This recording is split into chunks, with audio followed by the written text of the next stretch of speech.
encanta estar nuevamente con ustedes y el tema del día de hoy es fisiología renal.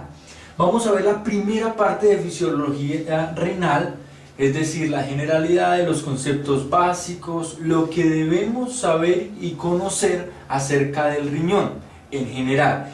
Y en los siguientes videos vamos a ir profundizando un poco más, hilando más fino para saber cuáles son las funciones específicas del riñón y cómo las desencadena, y esto cómo repercute clínicamente, es decir, tener una visión más profunda y al mismo tiempo más completa e integrada para que lo podamos recordar y lo podamos tener siempre en cuenta.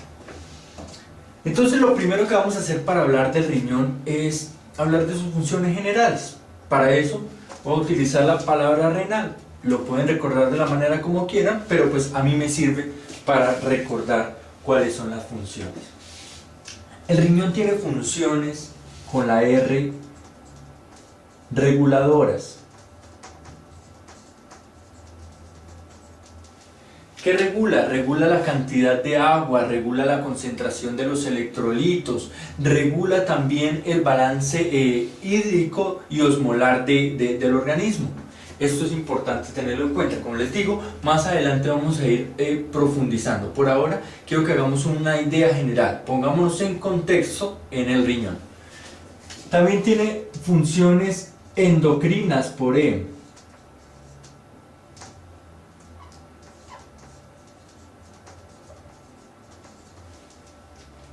Encargado de la liberación de renina, encargado de la liberación de ciertas prostaglandinas, también de eritropoyetina. Vamos a verlo más adelante a profundidad. La N, convirtámosla en una M y tiene funciones metabólicas. Vamos a hablar un poco de la vitamina D, cómo es el asunto con el riñón. Listo. La A pasémosla por alto y la L convirtámosla en otra E y tiene funciones excretoras. ¿Verdad? Elimina sustancias, eso lo sabemos. El riñón es un filtro y sirve para eliminar sustancias. Vamos a verlo, vamos a comenzar por esta última precisamente y vamos a hablar acerca de qué productos elimina el riñón. Básicamente dice este dibujo que parece como la sombra de un extraterrestre, pero es como simular la forma de un ser humano, para hacer más gráfico lo que el riñón elimina, para ir en un orden y tener un esquema mental. El riñón elimina sustancias endógenas, es encargado de eliminar ciertas sustancias endógenas y es su trabajo eliminarlas y mantener una concentración adecuada en el organismo de estas sustancias. Básicamente me voy a referir a dos sustancias: urea y creatinina.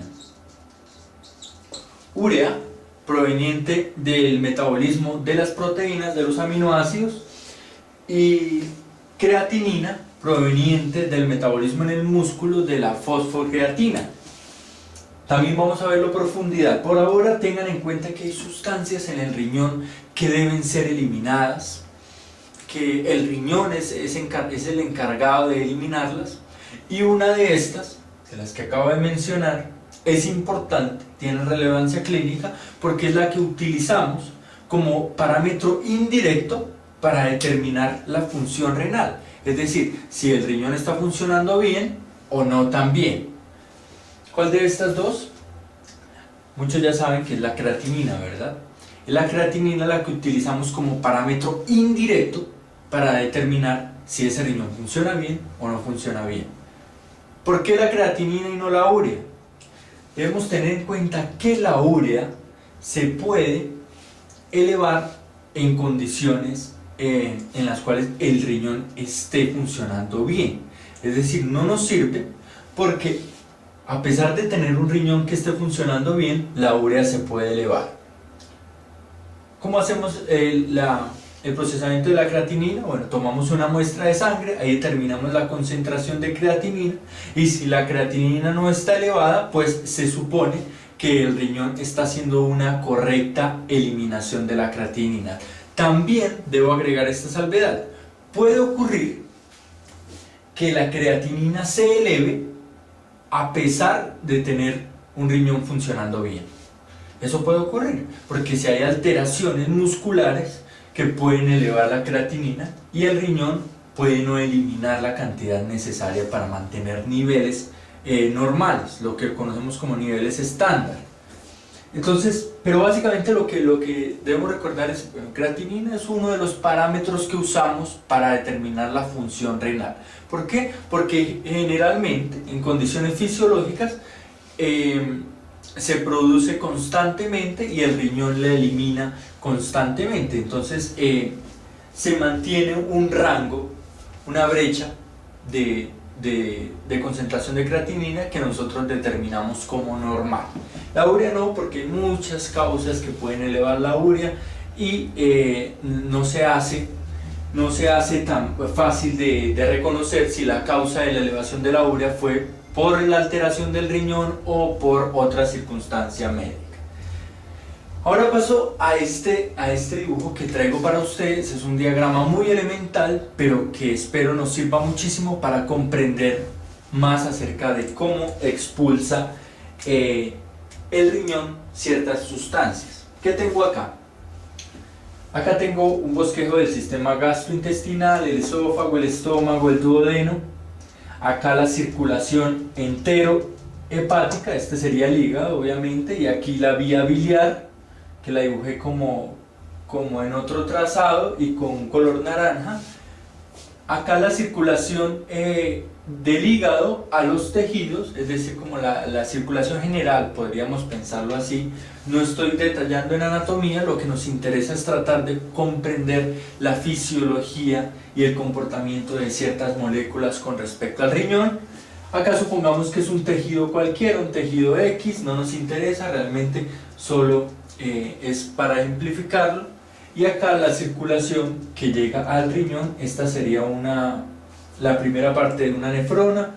Acá estarían las redes glomerulares, acá la cápsula de Bowman, el túbulo contorneado proximal y el inicio del asa de Henle. Eso es básicamente lo que dice. Esto sería una nefrona, el inicio de una parte de la nefrona, y ciertos órganos como el hígado y como órganos del aparato gastrointestinal que nos van a servir para hablar acerca de un asunto.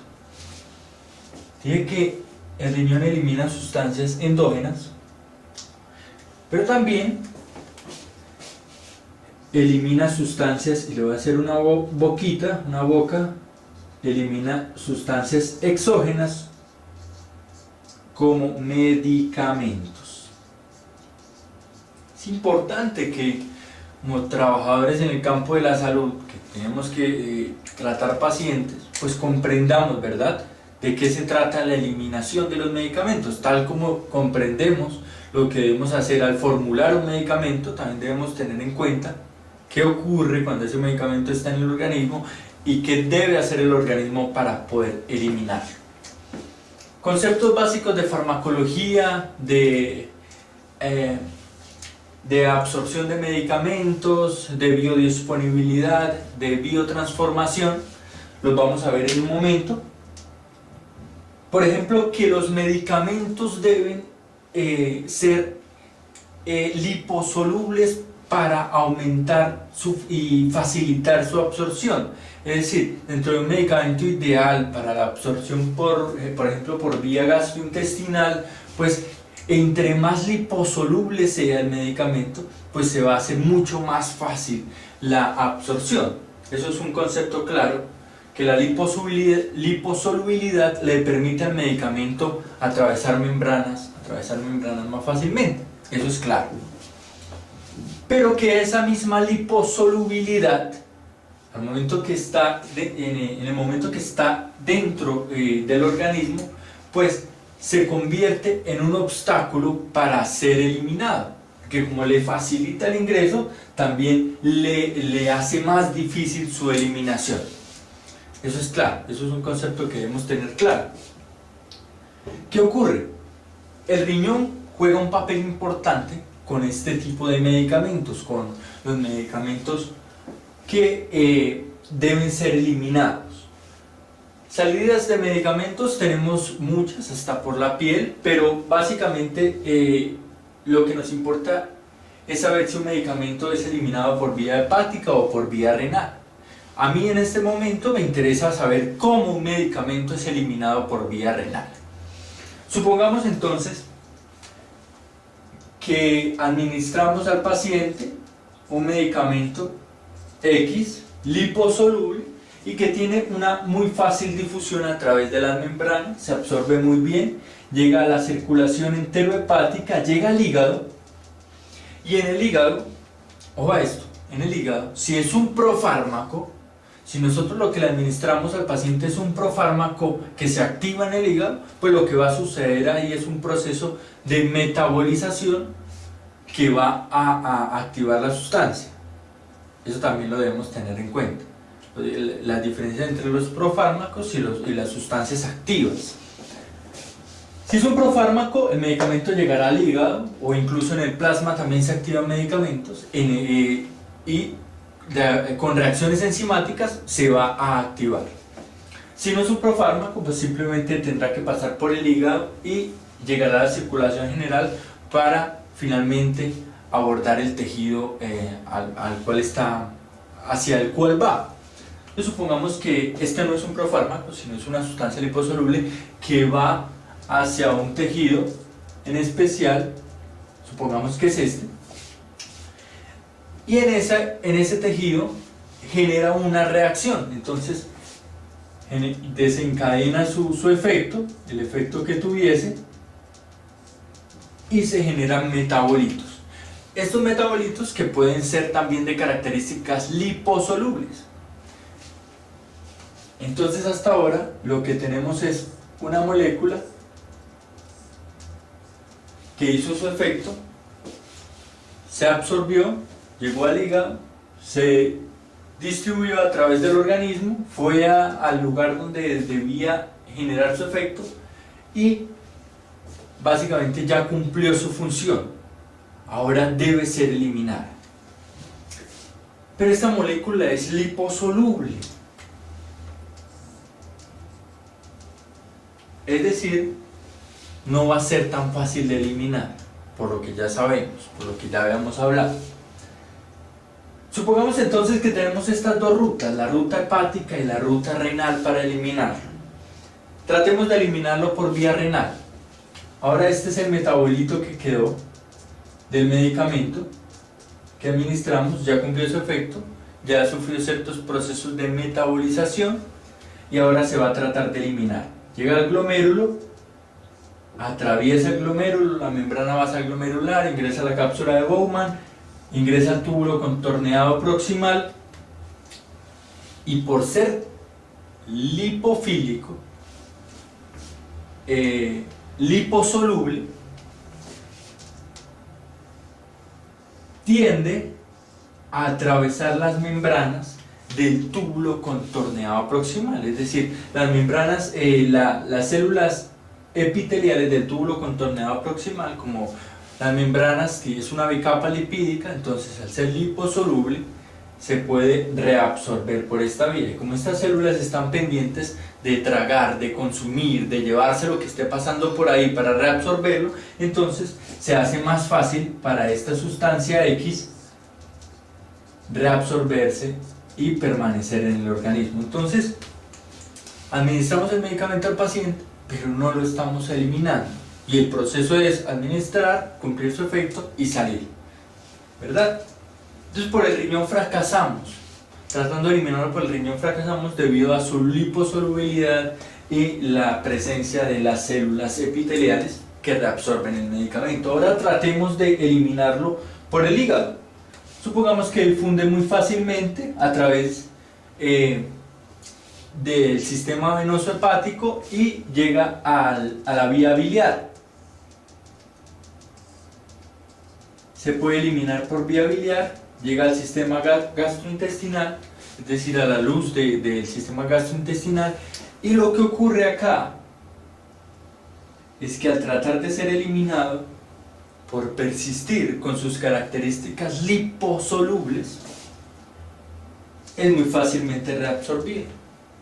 es decir, nuevamente difunde. A pesar de no ser la molécula que nosotros administramos y que nosotros queríamos que el paciente recibiera, sino un metabolito de esta molécula, por seguir siendo liposoluble, se reabsorbe, ¿verdad? Llegando nuevamente al hígado y nuevamente a la circulación, y se mantiene este círculo vicioso.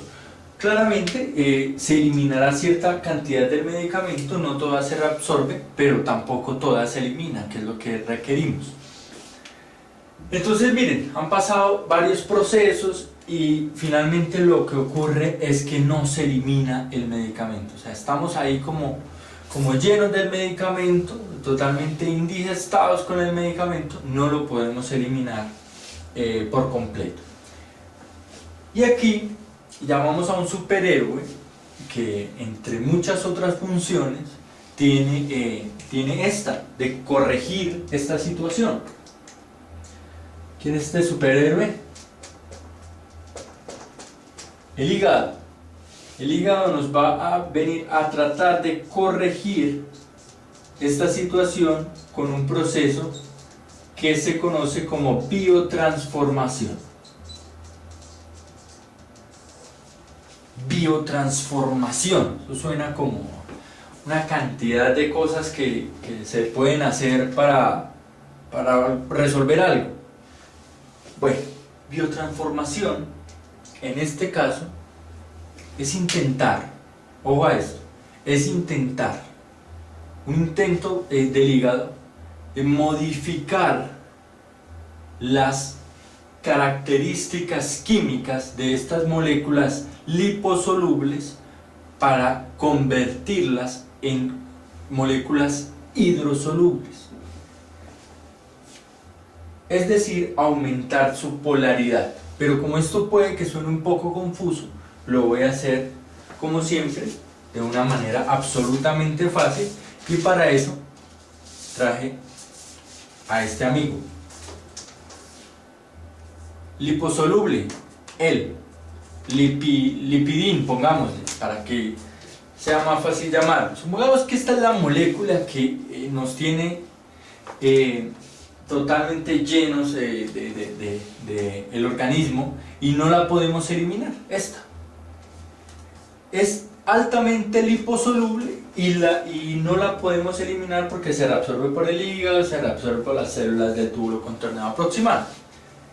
Estamos atorados con lipidín. ¿Qué pasa? El hígado tiene este recurso, la biotransformación. Entonces lo va a cambiar, lo va a modificar, le va a hacer algo para que se quite esa carita de santo y pueda ser eliminado. ¿Cómo se genera la biotransformación? Se dice que hay dos fases.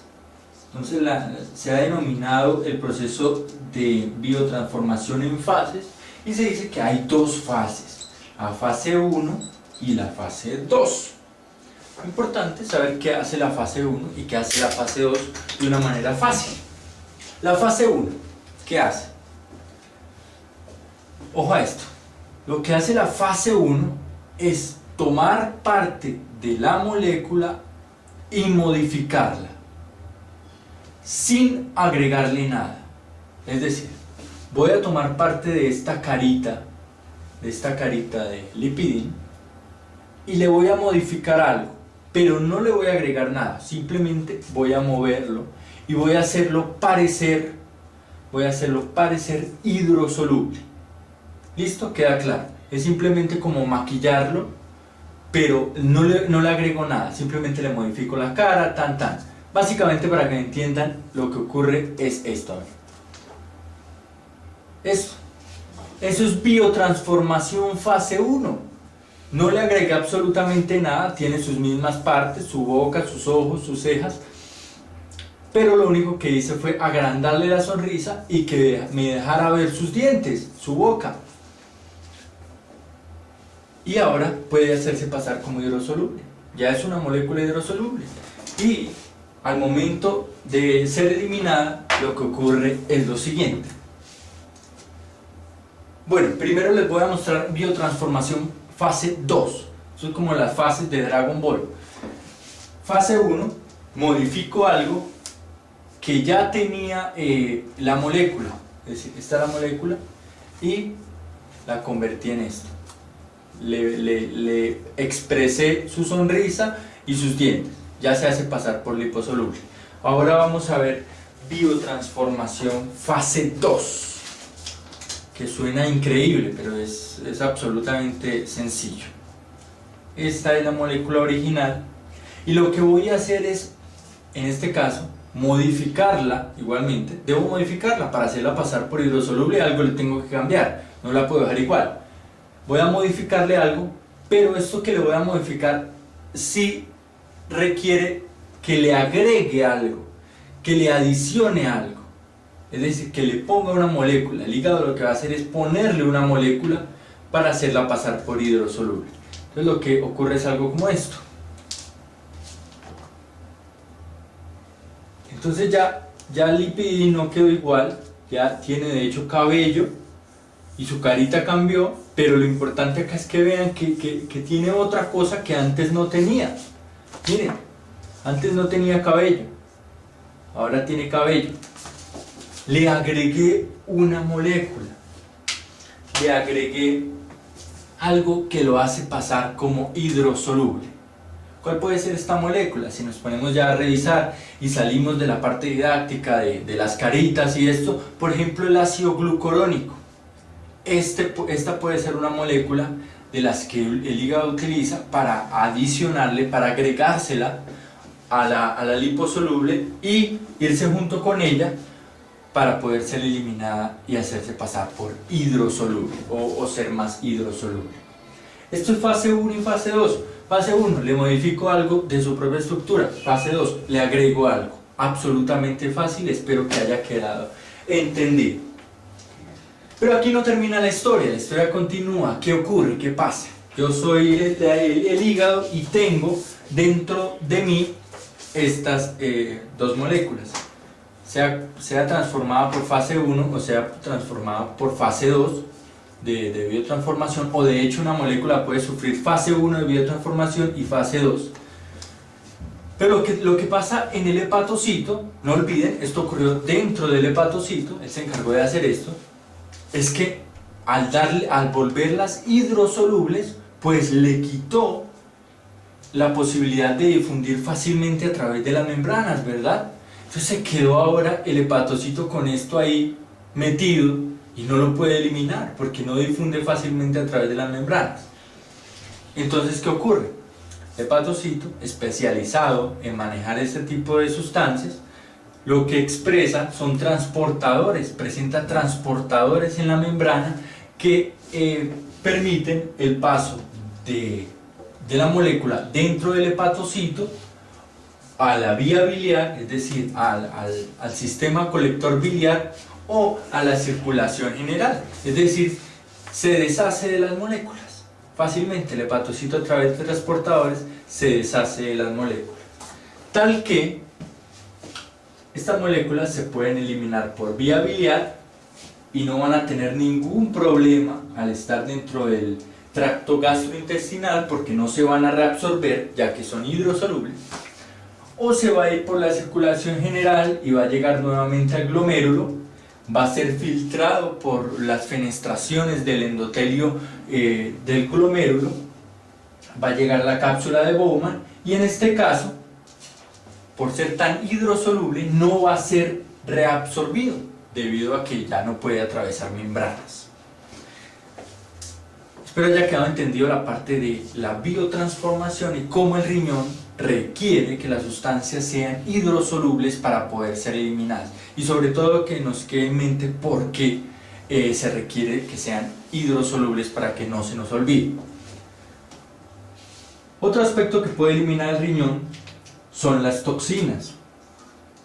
Cuando por alguno u otro motivo se administran toxinas o el paciente consume toxinas, pues deben ser eliminadas. El proceso que ocurre depende de las características de la toxina, pero básicamente para la eliminación pues debe cumplir el requisito que sea una molécula hidrosoluble, y es algo similar a lo que ya hemos hablado. Bien, continuamos con las funciones del riñón. Estamos hablando de generalidades de fisiología renal para ponernos en contexto e ir profundizando en cada uno de los aspectos relevantes del riñón y así entenderlo y sobre todo sabiendo que es la manera de no olvidarlo. Marcamos las funciones excretoras, que ya hablamos de ellas. Ahora pasemos a las funciones reguladoras del riñón. ¿Qué regula el riñón? ¿Qué se encarga de regular el riñón? Para que tengamos una idea básica de este asunto. 3 aspectos fundamentales. Balance hídrico, el balance del agua corporal, balance electrolítico, balance del control, el equilibrio de los electrolitos y el balance, ¿de cuál más? ¿Recuerdan? Función fundamental del riñón, el equilibrio ácido-base, que es un aspecto fascinante que habrán podido revisar en parte con algunos de los videos de YouTube, en la regulación del pH, acidosis metabólica. Es un tema grandísimo, poco a poco iremos subiendo más videos acerca de este punto. Pero por ahora tener en mente que cuando pensemos en el riñón, cuando pensemos en la función del riñón y pensemos también en la alteración de la función renal, pues que hay una alteración del balance hídrico, de los electrolitos y del equilibrio ácido-base. Para eso traje los rangos normales que pueden encontrar en los textos. Bueno, unos pueden diferir de otros de acuerdo a donde consulten o en páginas de internet o rangos internacionales de algunos cationes y algunos aniones, algunos electrolitos que generalmente son usados, solamente como para que hagamos un repaso o quienes están iniciando pues puedan familiarizarse con estos rangos que los debemos tener acá, porque es como en un carro. Si en un carro la cantidad de aceite es la correcta, la cantidad de gasolina, las ruedas están infladas lo suficiente, los frenos funcionan bien, pues el carro se va a mover muy bien, el auto se mueve muy bien.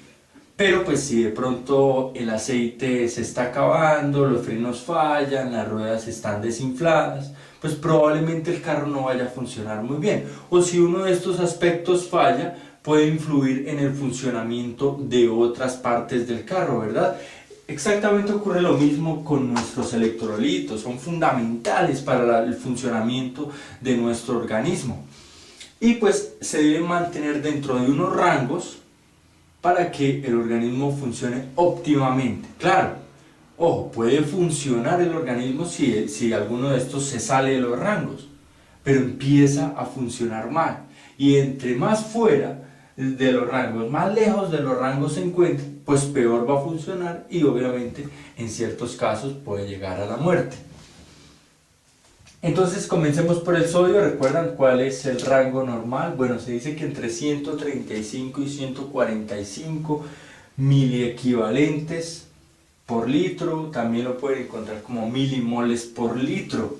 El potasio, fundamental, recuerden que el potasio mantiene un rango mucho más corto, mucho más pequeño. Acá el rango es de 10 miliequivalentes y el paciente se mantiene dentro de rangos normales. Un cambio de 10 miliequivalentes en el potasio es catastrófico para el paciente. ¿Cuál es el rango? Entre 3.5 y 5.5 el rango del potasio. 3.5. El del calcio, una que generalmente no es muy tenida en cuenta, pero es fundamental. 2.2 y 2.4 milimoles litro o miliequivalentes litro, como ya les mencioné, son prácticamente lo mismo. Estos serían como los cationes, ¿no? Los de carga positiva, los que tenemos en cuenta. Hay otros y que también son fundamentales, pero como para hacerlo de manera práctica, de estos 3. El bicarbonato, muy relevante en el equilibrio ácido-base, como ya lo han podido ver, de 22 a 30 miliequivalentes litro. ¿Y cuánto es el cloro? ¿Recuerdan el cloro?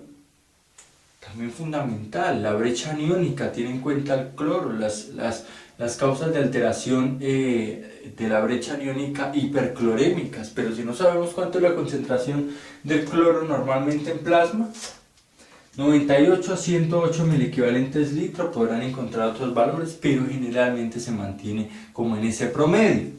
Concentraciones de electrolitos en plasma, importantes, los debemos saber. Tratamos seres humanos y pues estas son las concentraciones que los seres humanos tienen en su plasma. Función reguladora. Entonces, para resumir esta parte, que no se nos olvide: hídrica, mantiene el agua corporal total, cuánto es, cuánto debo eliminar, cuánto debo reabsorber, cuánto debo mantener, de acuerdo a otros sistemas, sistema renina, angiotensina, aldosterona. Si se activa, bueno, debo reabsorber más sodio, debo reabsorber más agua. Si no se activa, entonces elimino más sodio, o si se activa, elimino más potasio. Bueno, lo veremos en la clase de sistema renina, angiotensina, aldosterona, pero regula el agua del organismo. No es el único órgano que regula el agua, pero es uno de los más importantes, debemos saber. Regulación de los electrolitos. Si esta maquinaria, si estos trabajadores de la función corporal se mantienen bien, el paciente va a estar bien con respecto a estas funciones. El equilibrio ácido-base también es fundamental. Entonces cada vez vamos entrando más en contexto y viendo la relevancia, la importancia del riñón en el organismo. Pasemos a las funciones endocrinas de una vez. Endocrinas, ¿qué sustancias produce? ¿Qué moléculas produce el riñón y que son fundamentales, que son muy valiosas? Una que ya les acabo de mencionar, ¿cuál era?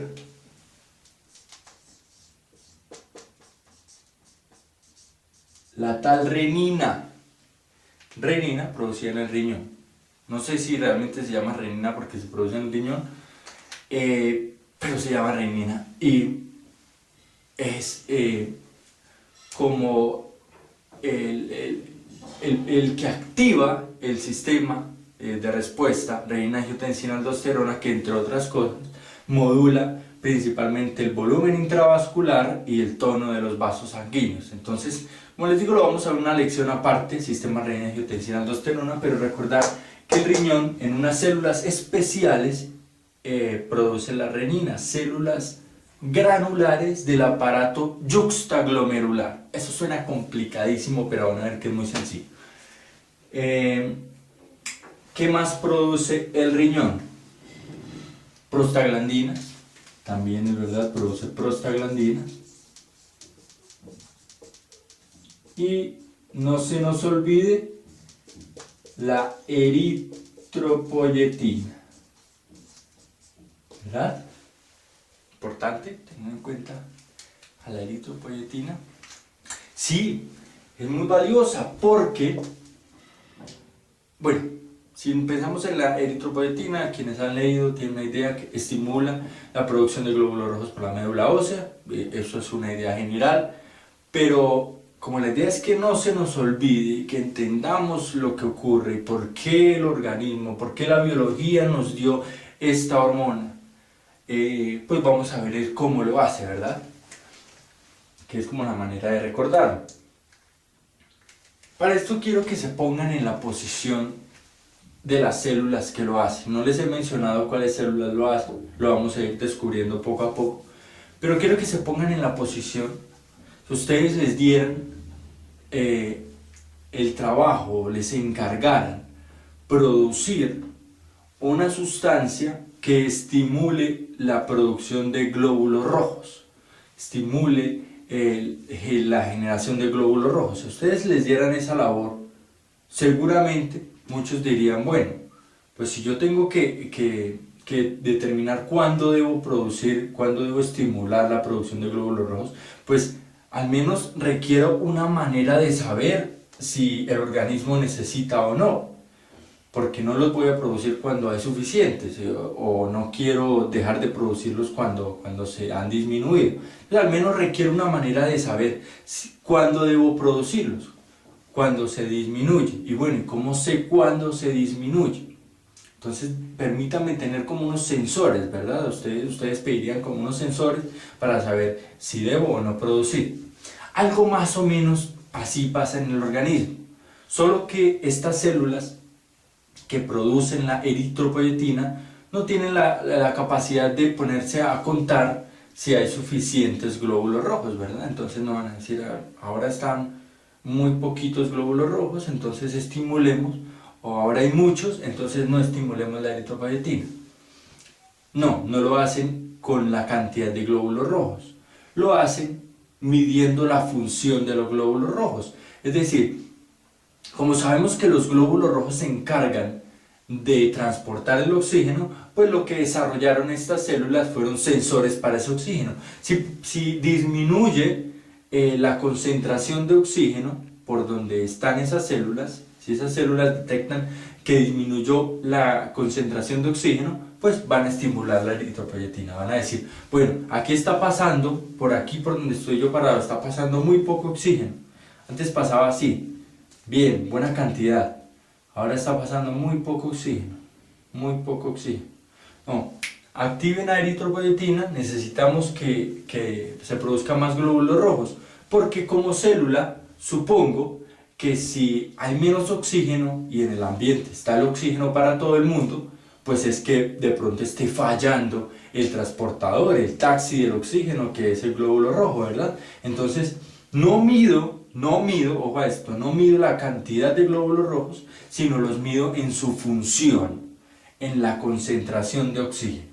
Y produzco eritropoyetina cuando se disminuye, teniendo en cuenta o pensando que al aumentar la cantidad de transportadores de oxígeno, pues también voy a aumentar la concentración de oxígeno en sangre.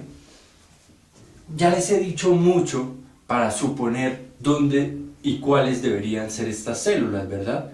Porque si yo necesito censar la concentración de oxígeno, pues yo debo estar en un lugar donde me permita estar cerca del glóbulo rojo. ¿Y qué mejor lugar que en el endotelio, ¿verdad?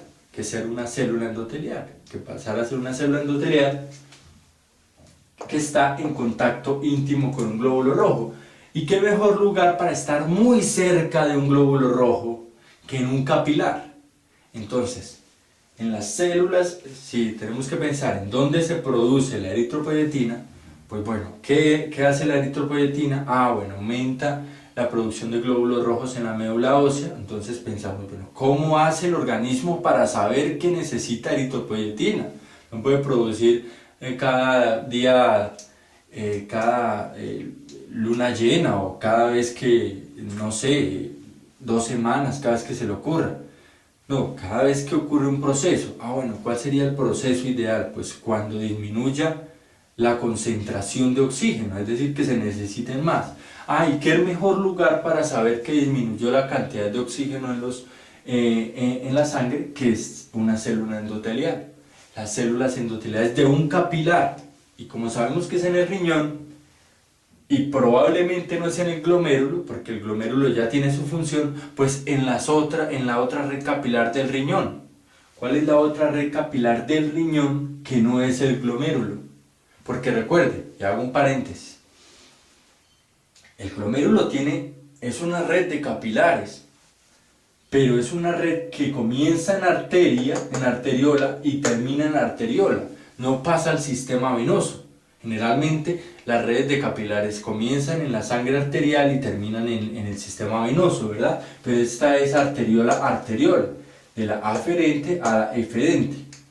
Pero el riñón debe salir por una vena, eso es todo, lo tenemos claro, por alguna vena debe salir. O sea, en algún momento pasó de arteriola a red capilar y a sistema venoso.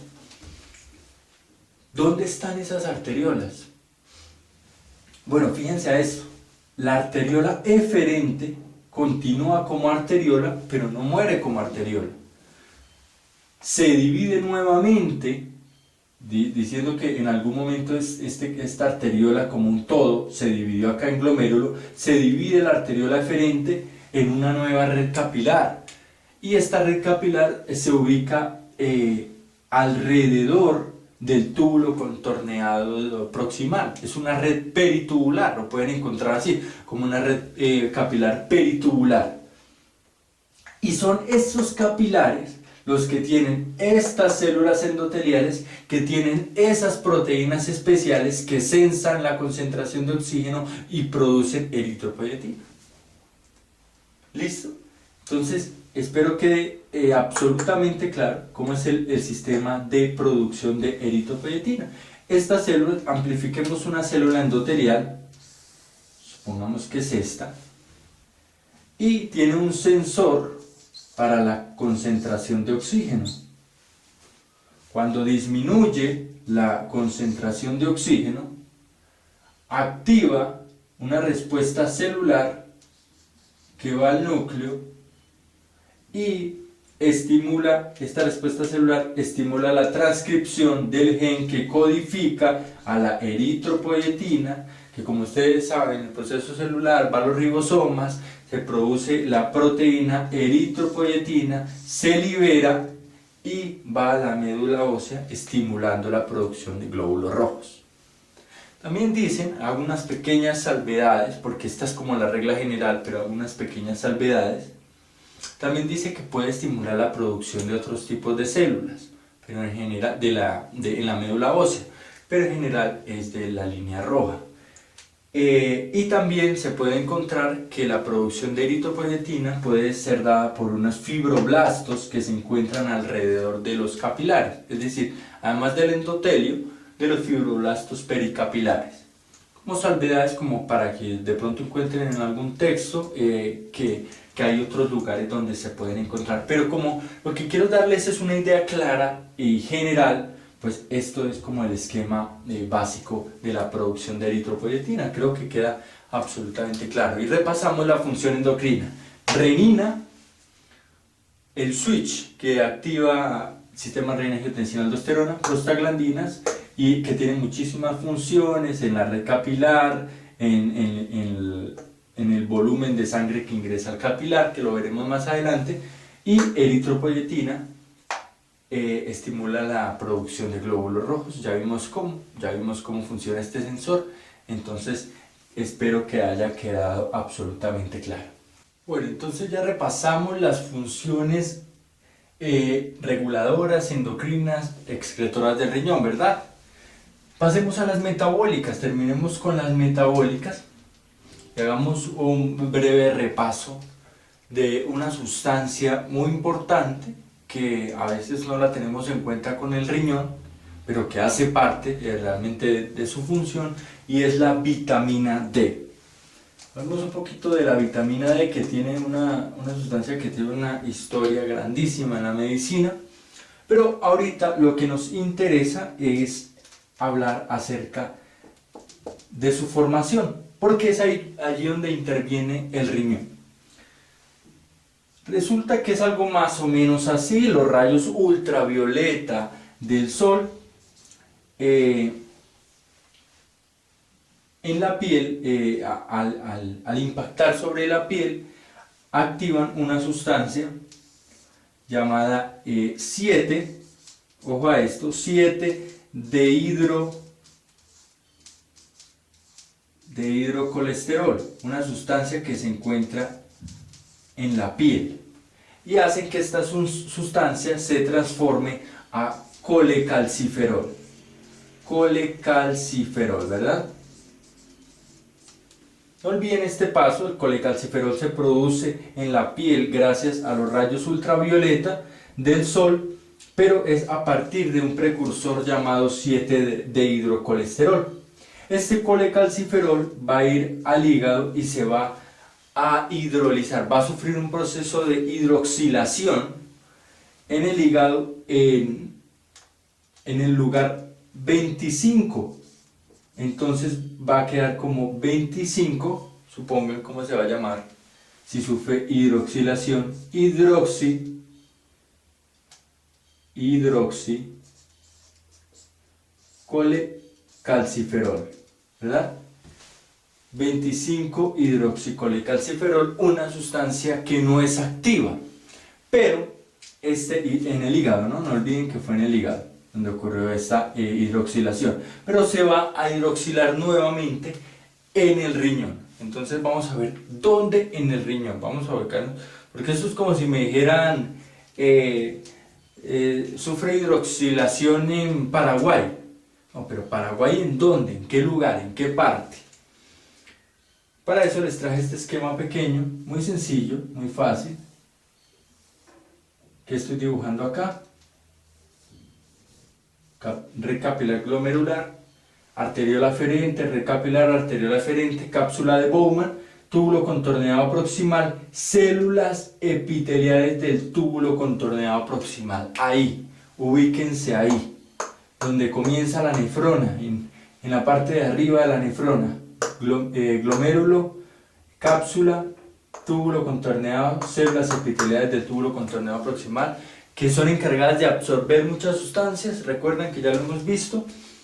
Pues también tienen la función de hacer hidroxilación de esta molécula en el lugar número 1, entonces quedaría 1.25 hidroxicolicalciferol. Producción de la vitamina D. Una de las funciones del riñón. Realmente es uno de los sitios, de las estaciones que tiene la producción de la vitamina D: piel, hígado, riñón, células epiteliales del túbulo contorneado proximal. Eso es. Por ahora estamos viendo las funciones en general. Ya tenemos un contexto y con esto terminamos. Marquemos aquí las funciones metabólicas, listo, vistas, funciones reguladoras, endocrinas, función excretora.